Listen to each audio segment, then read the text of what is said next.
Salam sejahtera rakan-rakan. Dalam video ini kita akan membincangkan tentang tablet yang dikenali sebagai Democracy Fan. Dari perspektif pesakit, apakah kesan sampingan yang boleh berlaku, dan perkara apakah yang perlu diberi perhatian? Pukul 0.11. Adakah situasi kecemasan boleh berlaku? Pukul 0.13. Semua ini akan kita fahami secara ringkas. Pertama sekali, apakah sebenarnya ubat ini? Pukul 0.16.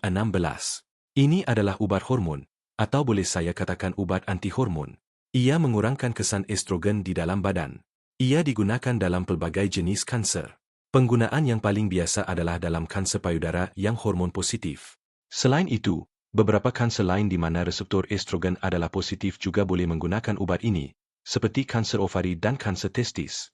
Semua kanser yang mempunyai reseptor estrogen positif ini adalah sensitif terhadap hormon.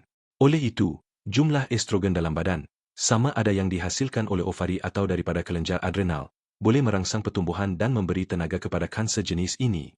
Dengan pengambilan Democracy Fan, estrogen ini disekat dan kanser yang bergantung kepada pertumbuhan seperti ini mula berkurangan.